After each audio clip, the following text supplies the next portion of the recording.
Hello. Lisa. All right. Well, as I said, you guys kind of did the unthinkable. And I know that the reason it took, we've talked about this, and it took a little while just because you did have some leadership changes. Also, you really wanted to come back right. You wanted to sort of raise Chili's level. And so that's sort of why the delay. But okay, then now you're coming back. Talk about that reentry and how you were able to sort of jump in. What challenges did you face at that point? Sure. So it's been an exciting journey. I mean, I get the privilege to get to talk about Chili's, and I mean, it's a place where good friends get together for good food. Coming back on TV, there's always this like kind of theoretical that you're trying to establish of what is your baseline business through like an M&M study or some type of attribution type piece. Chili's had a very good understanding of what would happen if you theoretically turned off advertising. So we had a good view of baseline business, and then re-entry was about a year ago, exactly this time period, March Madness week, last March. They came back in with a scatter buy of let's get back on TV. Let's just try to invite guests back into the restaurants and see what that response would be. And it was great. It was good enough to be able to prove out a case, to be able to do it again in a light way in July of last year. And then we were able to take that into the upfront for the 23-24 market and to be able to solidify a few more tent poles that we're going through now. Well, and I know that when you talk about it, as far as initially you started off a little more slowly, but as you started building, you really have this 3-layer program. And talk about that, because I mean, as I mentioned, it's not just about that big tentpole moment, but you have a lot else going on to sort of build the impact of it. That's right. I mean, even just building on that last keynote, talking about the funnel. So our top piece, whenever we're trying to pulse and to build a spike in market with the traffic driving tent pole, those are kind of our big bulk activity, and those will be where the majority of our investment goes against. But we also have a couple other layers. We've got an always-on baseline brand health type performance campaign. So that's where our retargeting comes into play. It's also where our search and everyday and restaurant location support is going to be in our program. Retargeting, it's not going to be. Did you forget about ordering this crisper today? But it'll be a part of that baseline campaign. The other component is our culture pop area of our media layer strategy.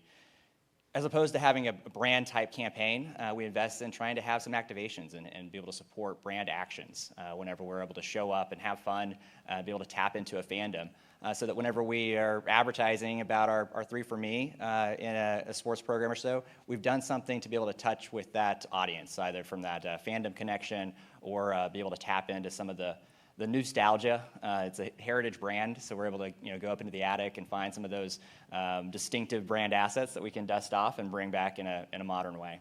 Well, and when you're talking about those moments in terms of, I mean, obviously this is to optimize the strategy, because you're not just doing that one and done tentpole moment. So you have these, one of the is the Brian McKnight, which you were sort of mentioning, singing, and he's playing a waiter. You also had the Office ladies. That's right. And we're talking about their margs. And what was Boyz II Men, which love Boyz II Men. They actually serenaded me once when I was in my past career.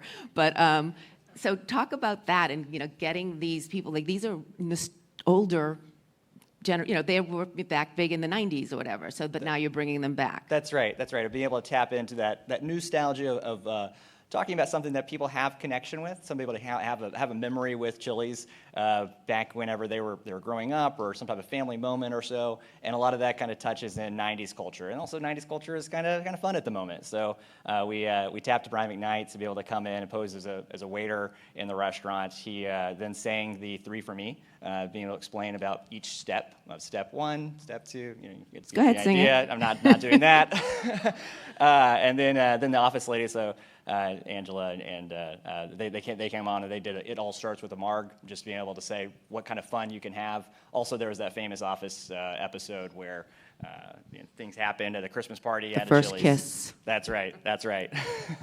And then Boyz II Men in the fall. We had Boyz II Men sing our national anthem at Chili's, which is the Baby Back Ribs jingle. So. Well, but it's talking about Boyz II Men. You then test it out to see if then you can run it. So this, you're doing it on social, but then you're using that. Talk about to test it out to even use it more broadly. That's right. So most of our culture pop moments are really going to be baked in something that has more of a branded content or earned opportunity. Then we'd be able to seed it with a little bit of paid in the right places to be able to get people talking, be able to create some buzz and enthusiasm about it, and then if it gets some traction, be able to help it along a little bit and get it into key placements. And that's what we did with the Boyz II Men work that we were able to create with that trio.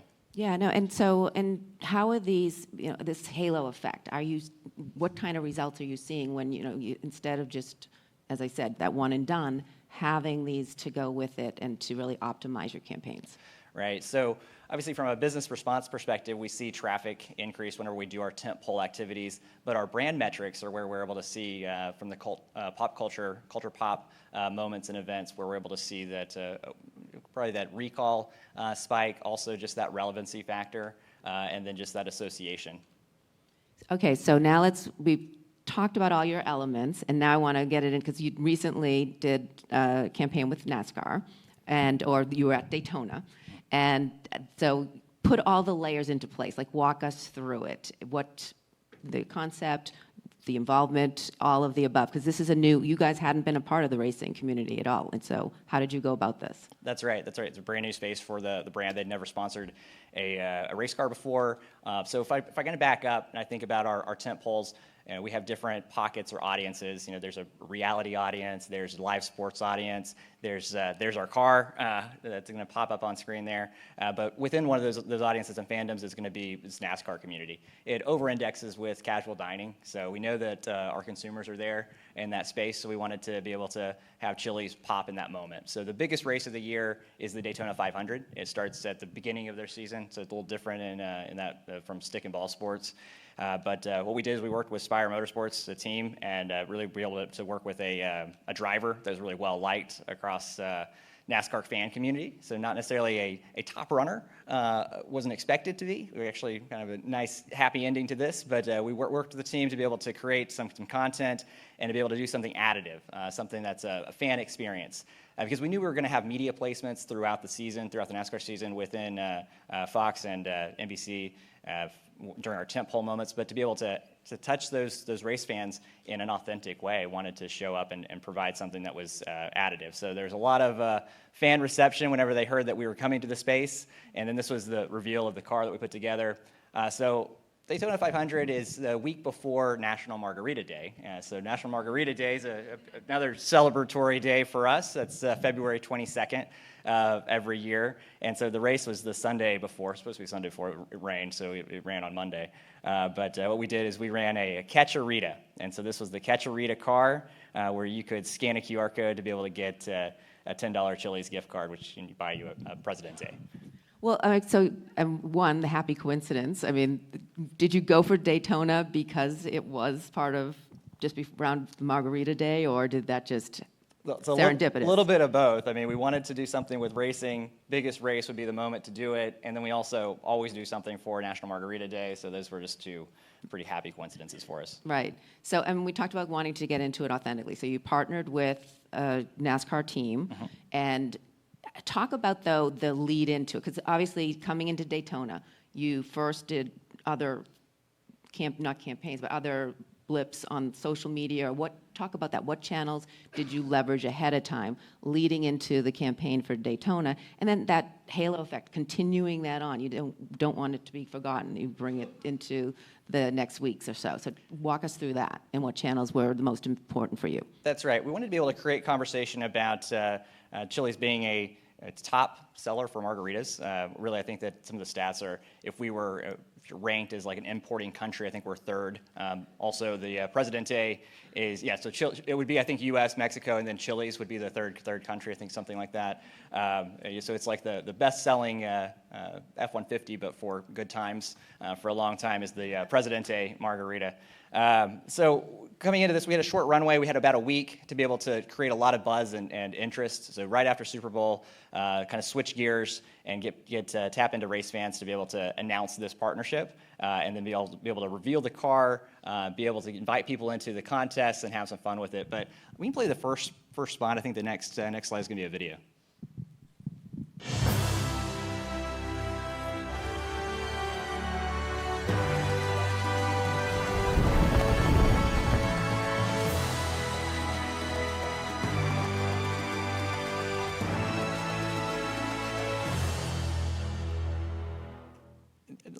And let's go straight to the next one, too.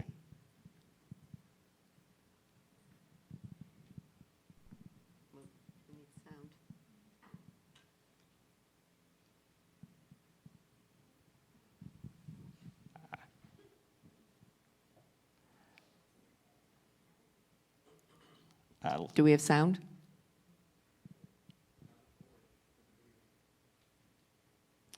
Well, we know he was filling with margarita. That's right. He was putting margarita in the gas tank. Yes. And that is the driver that you have that is right. being your representative. That's right. That's Corey LaJoy, NASCAR driver.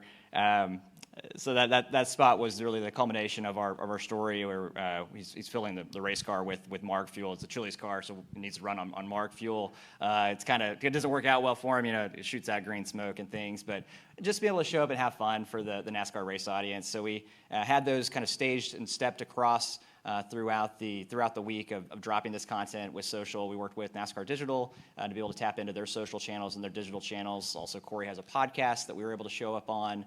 And then we worked with Fox, of course, to be able to have the airing within the broadcast, as well as some of the sponsor enhancements. Yeah, and also, obviously, everyone saw the car, all of that signage, and you had it attached with the QR codes, and so you really were fully using every single channel you could. That's right. So we had a kind of full funnel across our digital program, and then with linear and some of our streaming video content. But that kind of kicked off our tentpole, what we're in now, where we have NASCAR as part of our programming schedule that we have, and so we show up now with a 3 for Me type ad. We've introduced ourselves to that audience, and hopefully there's a relevant connection. I know with some of our kind of diagnostic scores, we definitely did increase our purchase intent with the NASCAR fan audience. So hopefully we'll continue to be able to roll through that. We had a great National Margarita Day. We had restaurants were packed, and people were buying the 3 margs that we had on special that day. Well, and talk about obviously it's all about video we're talking, but just in terms of your mix, what channels were you mostly leveraging? I mean, you mentioned obviously linear for the show itself, and what social channels were you taking advantage of their, Twitter accounts or TikTok or whatever it may be? Right. So, there's a lot of endemic media that's going to live across the Meta as well as X. And then we also went beyond that. We worked with a group called Doing Things, and so with Middle Class Fancy and Rad Dads to make some meme content to be able to expand that opportunity with the car and things.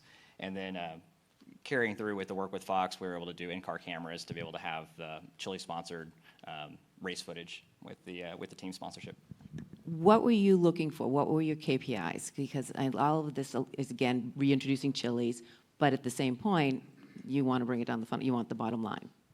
Right. So immediately would be sales against the National Margarita Day, making sure that we had some buzz in community and that people were getting headlines and we were able to be part of the conversation as we were going into that important date. And then also just people in restaurant, being able to see people come into the restaurant, enjoy themselves, have a good time, and we were able to see that from a per drinks per restaurant type metric, and definitely exceeded where we expected to be for goals on that. And then also heightened that awareness within racing audience as we move into the tentpole, and that becomes part of our live sports strategy.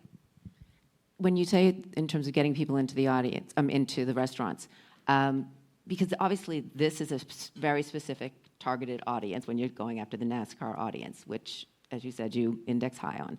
But how are you able to then sort of spread it out to the rest of the population, or is that even a concern? It's to try to reach other people who maybe aren't sports fans or NASCAR fans. Sure. And I think that goes back to the audience strategy. An anchor of each of our tent poles is going to be where we can find premium placements and kind of key audiences. And so in the fall, that's going to be around football. Right now, that's also with March Madness.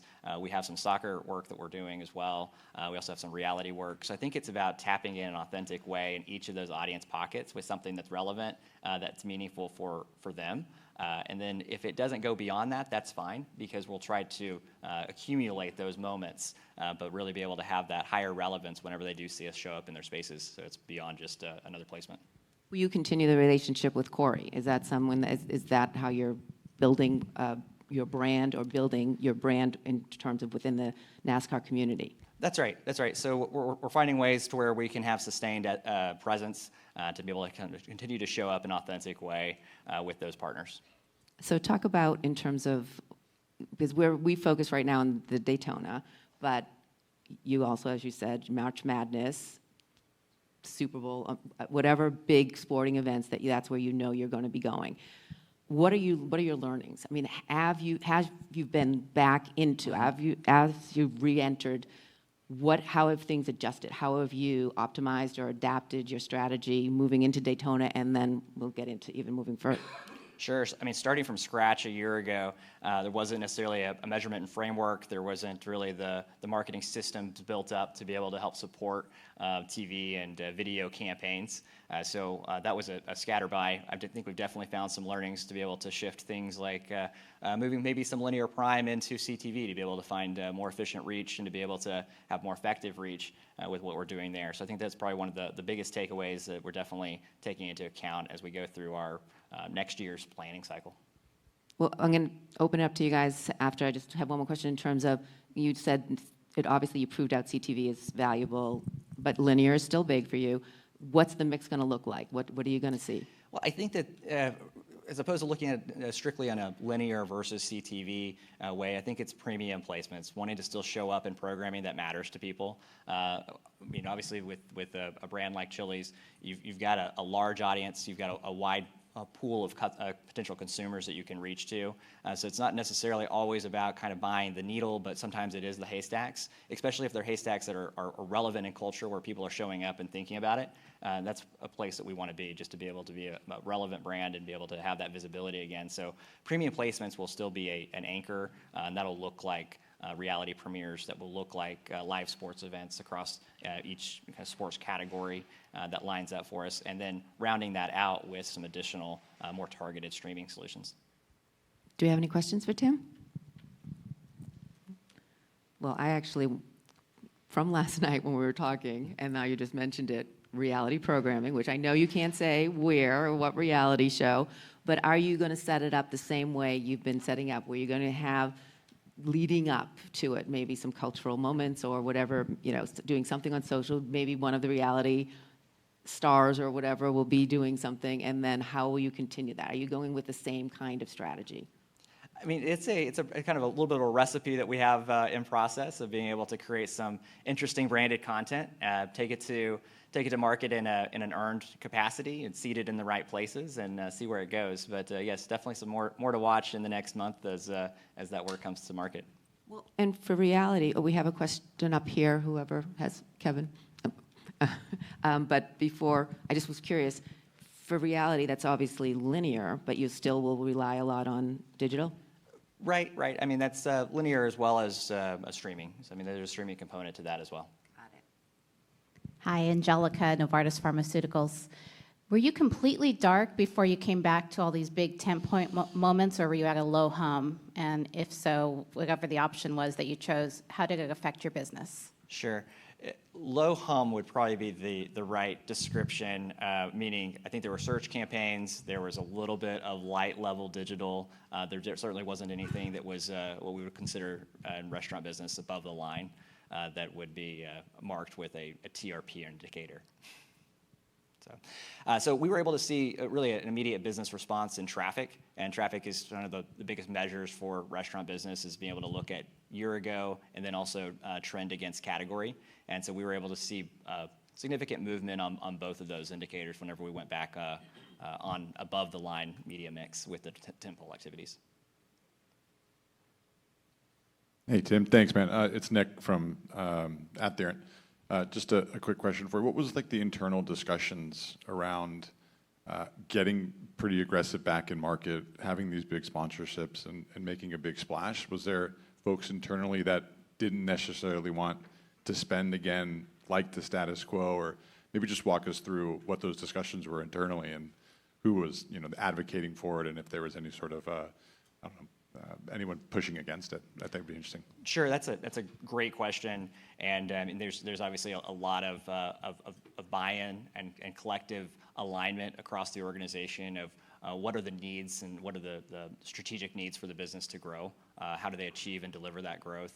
This is part of a broader turnaround strategy for the brand of kind of a heritage model to be able to do a little bit of brush-up work, be able to bring out some things from the brand assets, and then also be able to invite guests back into the restaurants in a larger way once some things were corrected to deliver a great guest experience. One thing that's great to note about this too is we're able to bring in with media people to come in to the restaurants, but then also they can come back because they had a good experience. So that's the other big indicator for us. So I think there's a lot of stair steps in that. There's a little bit of a test in market to see, okay, what does that look like? What does that feel like? And then how do we sustain with that business? How does that halo look? Are we able to hold and get that repeat visit from the guests? But I think that it's definitely a process, definitely some trial, and then build faith, build belief, build some type of predictability to it to continue to do it again. Anyone else? All right. Well, Tim, thank you so much. That was awesome. All right. Thank you.